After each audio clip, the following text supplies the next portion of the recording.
सतह प्रभाव। जैसे एक कंडक्टर है, इस कंडक्टर के एसी के सप्लाई में इस कंडक्टर के आउटर फेस में इलेक्ट्रॉन प्रोड्यूस होते हैं। अब ये इलेक्ट्रॉन आउटर फेस में प्रोड्यूस होते हैं, तो ये जो अंदर वाला भाग होता है ये पूरा खाली रह जाता है।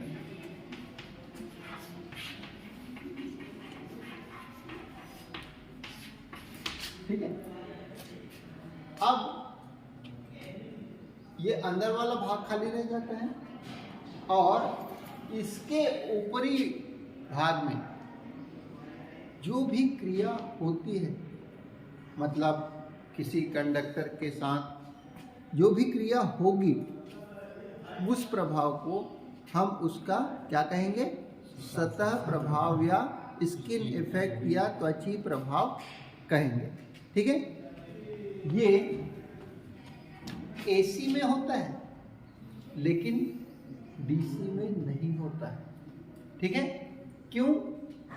क्योंकि डीसी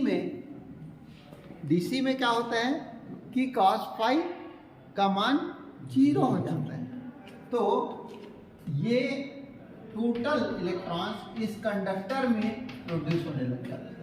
ठीक है। ये अंतर है।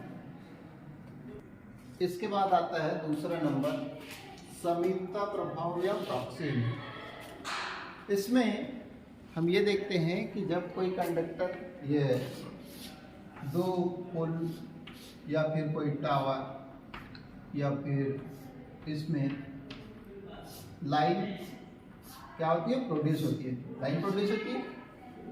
तो इसमें क्या होता है कि कंडक्टर आपस में जब सप्लाई जाती है तो कई बार 3 तार प्रणाली, 1 2 3, फिर पैरेलल में 2 3 अलग अलग सप्लाई जा रही है।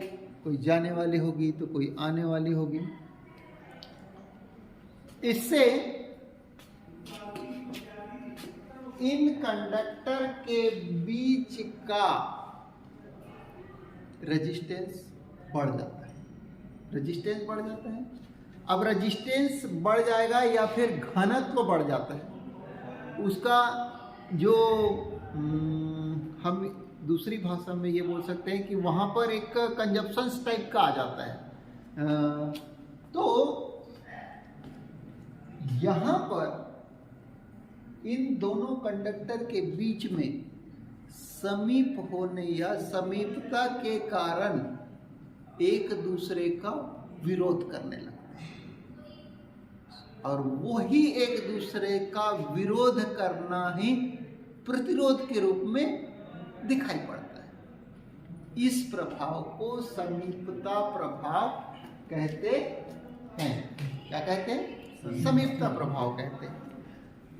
समीपता प्रभाव और सतह प्रभाव ये दोनों एसी लाइन में ही होते हैं।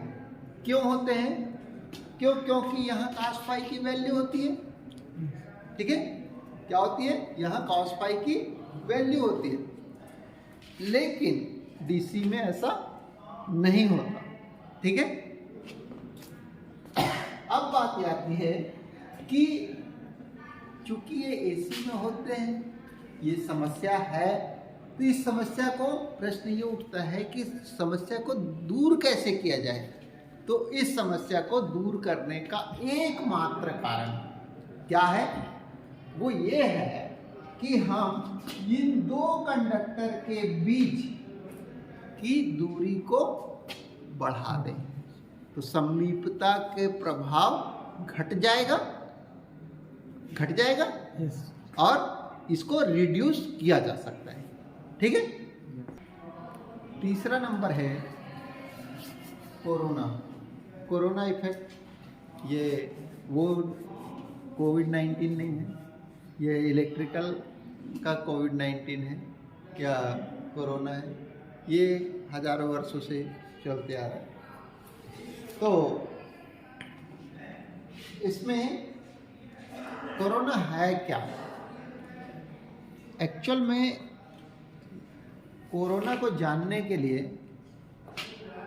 हम ये जानना चाहिए कि कोरोना की उत्पत्ति होगी तो कैसे होगी। हम ये देखा होगा कि जब पतले conductor high voltage line produce करते हैं तो पैसे बचाने के लिए पतले कंडक्टर का इस्तेमाल करते हैं। पतले कंडक्टर, तो पतले कंडक्टर हो जैसे जाएंगे तो रेजिस्टेंस ज़्यादा होगा, करंट कम हो जाएगा।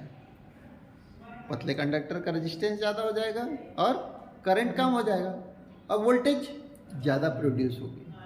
मतलब 11 kV लाइन, एक एग्जांपल लेते हैं, 11 kV लाइन 11,000 वोल्ट, कंडक्टर पतला है तो रेजिस्टेंस ज़्यादा हो गया, लेकिन 11 kV लाइन का करंट जो है वो कम होता है, 1 से 2 एम्पियर, ठीक है, 3 एम्पियर ज़्यादा से ज़्यादा।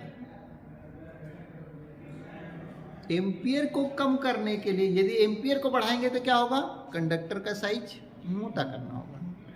अब हम इस तरीके से हाई वोल्टेज जब प्रोड्यूस करते हैं तो देखिए सब सारी चीज़ें एक दूसरे से रिलेटेड होती है। अब ये कैसे, सबसे पहले हमने पढ़ा था सतह प्रभाव, ठीक है, उसके बाद में समीपता प्रभाव पढ़ा और उसके बाद में कोरोना। ये एक दूसरे से रिलेटेड है कैसे, मैं आप इसको आपको जोड़ करके बताता हूँ। तो ये जो है हमने इसमें क्या पढ़ा था, आउटर फेस में इलेक्ट्रॉन जा रहे हैं, ठीक है, दूसरा यहाँ घनत्व बढ़ जा रहा था, तो तीसरे में जब हम एक संकरे रास्ते में से बहुत ज़्यादा इलेक्ट्रॉन्स प्रोड्यूस कराएं तो क्या होगा, धक्का मुक्की होगी। एक हम एग्जांपल देते हैं, एक फिल्म देखने के लिए टिकट कटाना है, सस्ती वाली टिकट में ज़्यादा भीड़ रहती लोगों की, कम जगहों पर ज़्यादा मतलब मरते हैं एक दूसरे से, है ना। तो वहाँ पर क्या होता है, वो लोग जब टिकट कटा के निकलते हैं तो पसीना पसीना हो जाते हैं, कुछ के कपड़े फट जाते हैं, कभी कुछ ऐसा स्थिति आती है। तो यहाँ पर भी सेम टू सेम वैसे ही कंडक्ट स्थिति है। ये पतला कंडक्टर है, इसमें हाई वोल्टेज प्रोड्यूस हो रहा है, तो इलेक्ट्रॉन्स क्या करेंगे, इलेक्ट्रॉन्स हमने पहले ही देख लिया है कि आउटर फेस में प्रोड्यूस हो रहे हैं। अब होता क्या है, कुछ इलेक्ट्रॉन्स प्रोड्यूस तो हो रहे हैं, कुछ इलेक्ट्रॉन्स क्या करते हैं, बाहर की वायु के साथ क्रिया कर लेते हैं। क्या करते हैं, बाहर की वायु के साथ क्रिया कर लेते हैं, और क्रिया कर लेते हैं तो वो O2 से O, तो ये हो O3 बना लेते हैं, ठीक है। और यही O3 हिसिंग ध्वनि या सी की आवाज आपने देखा होगा, हाई वोल्टेज लाइन के नीचे से जब जाते हैं तो एक झंझनाहट सी हिसिंग की आवाज आती है, वही हिसिंग या सी की आवाज कोरोना कहलाती है। बात ये आती है कि इसको ये आ तो गई, स्वाभाविक सी बात है, बीमारी है, आ तो जाती है, बीमारी बता के नहीं आती, लेकिन जब उसको वापस भेजना होता है तो हमारे को उसके उपाय करने होते हैं और सबको बताना पड़ता है, जैसे डॉक्टर। तो इसको कोरोना को ख़त्म करने का क्या उपाय है, तो सबसे बेहतरीन उपाय ये है कि इनको के रखा जाए, ये दो, और तीसरा ये इस कंडक्टर के क्रॉस सेक्शन एरिया को बढ़ा दें, कंडक्टर का क्रॉस सेक्शन एरिया को बढ़ा दें तो क्या होगा, कोरोना का मान ऑटोमेटिकली घट जाएगा, ठीक है। ये रिड्यूस करने का तरीका हो गया, ठीक है।